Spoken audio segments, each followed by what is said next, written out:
Hello YouTube, this is Asatsu5. I want to give you permission to go ahead and dislike this video with my fat face in it because I'm going to say some controversial stuff. And it's not even like a very serious issue. People make it into a lot more serious issue than it actually is. But I'm going to try to prove that knockdown power is a real thing. You'll hear from gun experts all over the internet that knockdown power isn't a real thing, that it's ballistically impossible, bullets don't work like that. And I'm going to say that if your gun does not have knockdown power in it, then you have a useless gun. And historically, I can prove that. But yes, knockdown power is a very real thing. And I can prove this in a few different ways, a few different examples, thought experiments. I do have definitions from Webster and Merriam dictionaries. I can't read them directly because I'm filming on my phone and I can't look at the definition and film at the same time. I'll recite them in my own words and then I'll put the definitions in the video. But basically, Webster's and Merriam dictionaries say that knocking down is a sharp blow that causes an object or a thing to fall to the ground. They'll say like in boxing, knocking down or knockdown is the act of knocking someone to the ground. And I'll come back to boxing here in a little bit. But I'm going to give some examples of shooting knockdown power, and then I'll come back to boxing and explain why this is relevant to why shooting is relevant to boxing. But let's do a few thought experiments. And I know that people don't necessarily like thought experiments, but this is real. This is something that I've actually seen. I've actually experienced this through video. I've experienced this through shooting myself. And even the people who claim that knockdown power isn't a real thing, well, it's in their videos, in some of their videos. But let's start off with ballistics gel testing. You'll get people who do FBI spec testing on ammunition and say, I want my ammunition to meet or surpass FBI standards. So they get the ballistics gelatin, 10% ordnance gel, whatever. They'll put 4 or 5 layers of denim on it, and then they'll shoot it. Shoot it with a 22, shoot it with 380. Not a whole lot happens. It destroys some of the tissue, but in the end, not much happens. You shoot it with a much bigger round, maybe a 44 Magnum or 4570, something big, a 500 Smith & Wesson, a big heavy bullet. What does it do?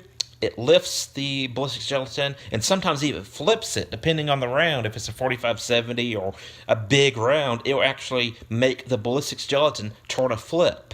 So I think it's safe to say if that table they're shooting it at wasn't big, that the act of flipping the ballistic gel might actually knock it off the table. And I've seen this, where the ballistic gelatin actually flies up in the air. I think that's proof enough that knockdown power is a real thing, but we're not going to stop right there. Let's start at silhouette shooting. I don't know if you've ever watched silhouette shooting. It's basically sniper competitions with no optics, or very little optics. They're shooting with handguns and with rifles, and a lot of times it's open sights. But they're either using like 454 Sauls and a Freedom Arms. They might use a Sharps or a not trapdoor, but a rolling block rifle or a Sharps rifle, 4570 Buffalo guns, those type of guns, or they'll use the muzzle loaders. And what they're doing is they're shooting from a very long distance at a metal target that's big enough to be seen from that distance. And they're different sizes, but some of them are pig size, some of them are like chicken size, or chicken shaped. I think they're a little bit bigger than a chicken. But they'll shoot these long distances with these big, powerful, heavy bullets. And what do you know? It knocks down these heavy metal targets. We can both agree that a 22 long rifle will not knock down that silhouette target if you've seen the competitions.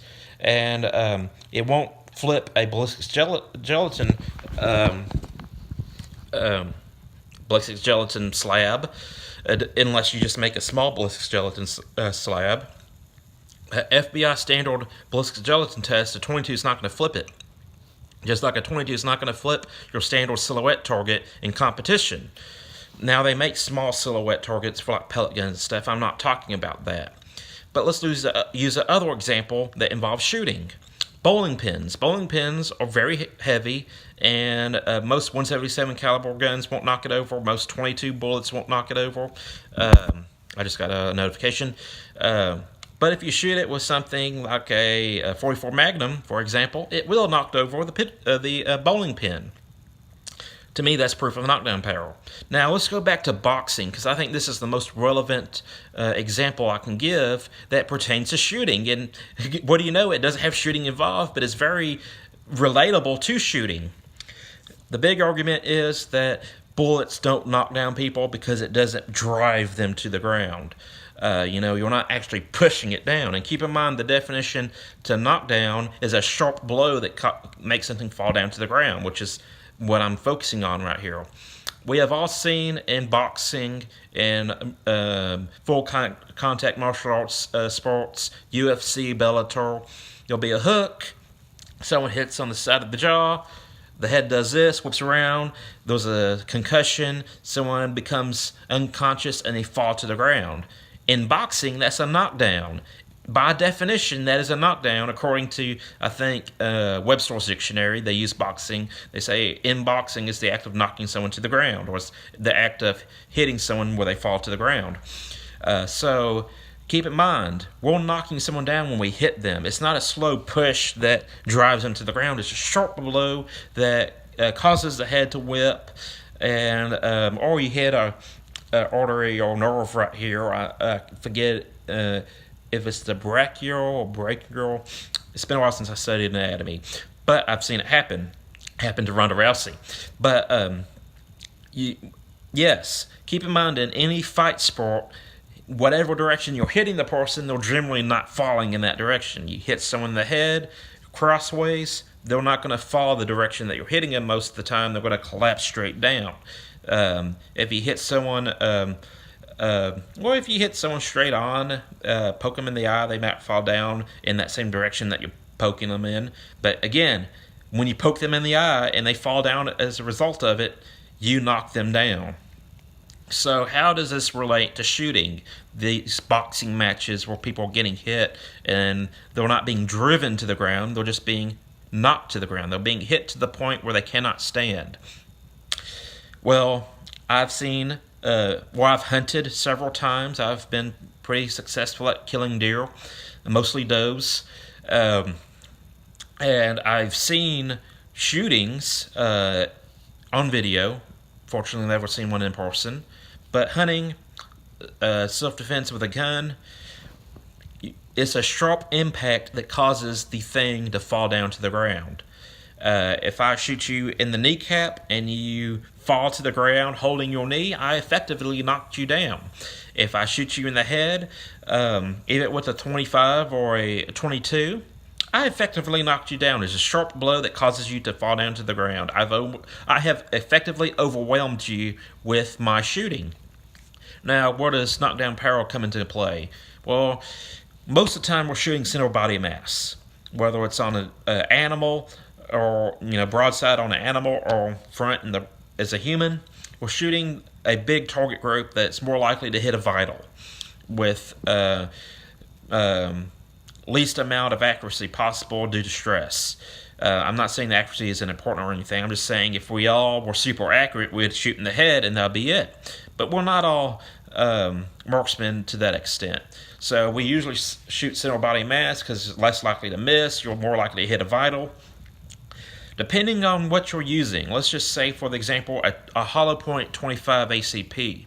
If that person is fat, that 25 is going to have a hard time reaching vitals. That's why a lot of people who carry 25s or 32s carry full metal jackets, because they want more penetration. But a hollow point 45 ACP, same guy, fairly hefty, kind of like me, shoot him, it's going to be more likely to incapacitate that person. You're knocking him down because you have a better round. It's a very real thing.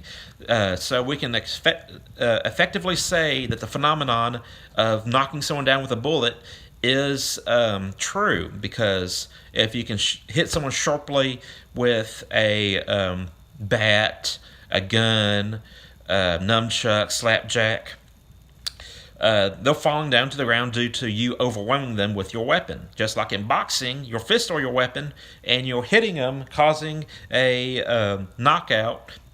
That's why they call it a knockout, because you're knocking them down, and they're falling to the ground, and you win the match. So, yes, knockdown power is a real thing, and if your gun does not have knockdown power, then you have a bad gun. And I'm going to end with this example.